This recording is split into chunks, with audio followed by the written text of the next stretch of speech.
The story begins in a quiet land under a wide, endless sky.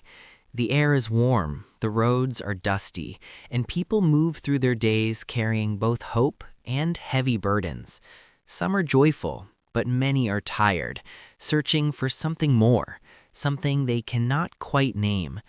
And into this world, gently and without noise, comes a man whose presence feels like light breaking through the darkest clouds. His name is Jesus. He does not arrive like a king with armies or riches. He walks among ordinary people. He speaks softly, yet his words carry deep power. He touches the sick, and they are healed.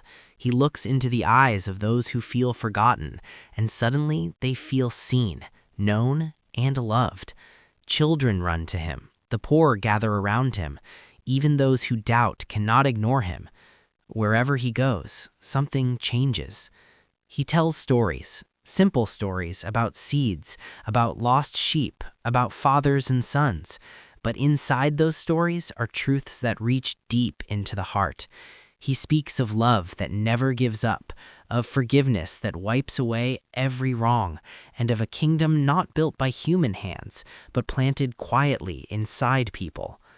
Many begin to believe that he is more than just a teacher. They feel it in their hearts.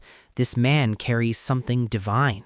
He brings peace to storms, both outside and within. And for the first time, people begin to hope again. But not everyone welcomes him. Some leaders watch from a distance, their hearts filled not with joy, but with fear. His message is too powerful. His love is too free. It challenges the systems they have built. They whisper among themselves, planning, questioning, waiting for a moment to silence him. Still, Jesus continues. One day, he enters the great city of Jerusalem. The streets come alive as people gather, spreading their cloaks on the ground and waving palm branches in the air. They shout with excitement, their voices rising like a song carried by the wind. Hosanna! Blessed is he who comes in the name of the Lord. For a moment, it feels like the world has recognized its king. Yet even in this celebration, a quiet sadness lingers in his eyes. He knows what lies ahead. As the days pass, the tension grows. Jesus shares a final meal with his closest friends, those who have walked beside him, laughed with him, learned from him. They sit together in a simple room, the glow of flickering light dancing on the walls. There is love in that room, deep and real, but also a shadow of something unspoken. He breaks bread and shares it with them. He pours wine and passes it around. His words are calm, but they carry a weight the others do not fully understand. "Remember me," he says gently. They do not know that this moment will stay with them forever. That night, under a sky filled with silent stars, Jesus goes to pray. Alone in a quiet garden, he kneels. The weight of the world presses on him. He knows the pain that is coming, the suffering, the betrayal, the cross. For a moment, he cries out, his heart open and raw. Yet even in that struggle, he chooses love.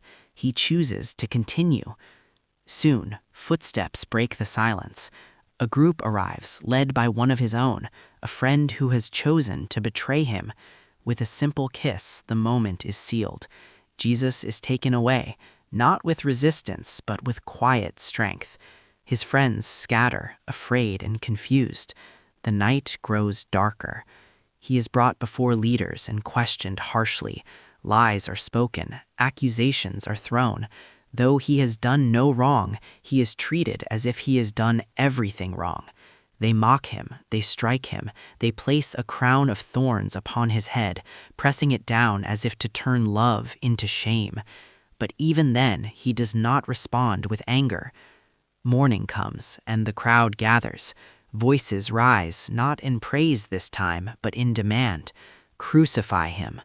The words echo, heavy and painful. The same city that welcomed him now calls for his death. And so he is led away, carrying a wooden cross on his back. Step by step, he walks through the streets. The weight is crushing, yet he continues. People watch, some weep, Some turn away, some simply stand in silence. The sky itself seems to grow dim. At the place of execution, he is nailed to the cross. The sound of hammer striking nail cuts through the air. It is a moment of deep sorrow, a moment that feels like the end.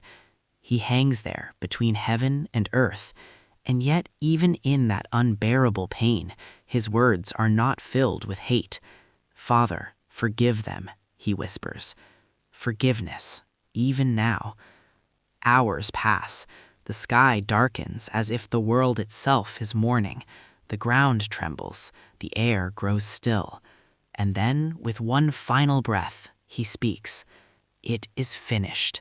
His head falls, and silence covers the land. It feels like hope has been lost. His body is taken down and placed in a tomb, a quiet, cold place carved from stone. A heavy rock is rolled in front, sealing it shut. Guards stand watch, making sure no one comes near. Everything seems over. The friends who once followed him are filled with fear. The joy they once felt is replaced with sorrow. They remember his words, but they do not yet understand. The world feels empty again. But the story is not finished. 3 days later, before the sun fully rises, something begins to change. The ground shakes once more, not with fear this time, but with power. The stone is rolled away, light breaks into the darkness of the tomb. And inside, there is no body. The tomb is empty. At first there is confusion, then disbelief, then something begins to grow, a quiet rising hope. Jesus is alive, not as a memory, not as a story, but alive. He appears to his followers, not in glory meant to overwhelm, but in gentle moments that restore. He speaks to them, he shows them his hands. He reminds them that love is stronger than death, that light cannot be buried, and that hope cannot be destroyed. Fear turns to joy, tears turn to laughter. The message becomes clear. What seemed like the end was only the beginning. His life, his sacrifice, his resurrection, these are not just moments in time. They are a promise that no darkness is too deep, no mistake too great, no heart too broken to be restored. The Easter story is a story of love that does not run away, even when faced with pain. It is a story of sacrifice that brings healing. It is a story of hope that rises even when everything seems lost. And that hope is not just for then, it is for now. For every person who feels alone, there is a reminder, you are seen. For every heart that feels heavy, there is a whisper, you are loved. For every moment that feels like the end, there is a promise, new life is possible. Because the stone was rolled away, because the light returned, because love won. And it still does. So when the world feels dark, remember this story. When fear tries to take hold, remember the empty tomb.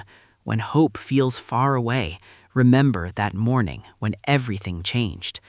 The Easter story is not just something to hear, it is something to hold on to. It is a quiet voice in the storm saying, do not be afraid. It is a gentle hand reaching out, saying, come, there is more ahead.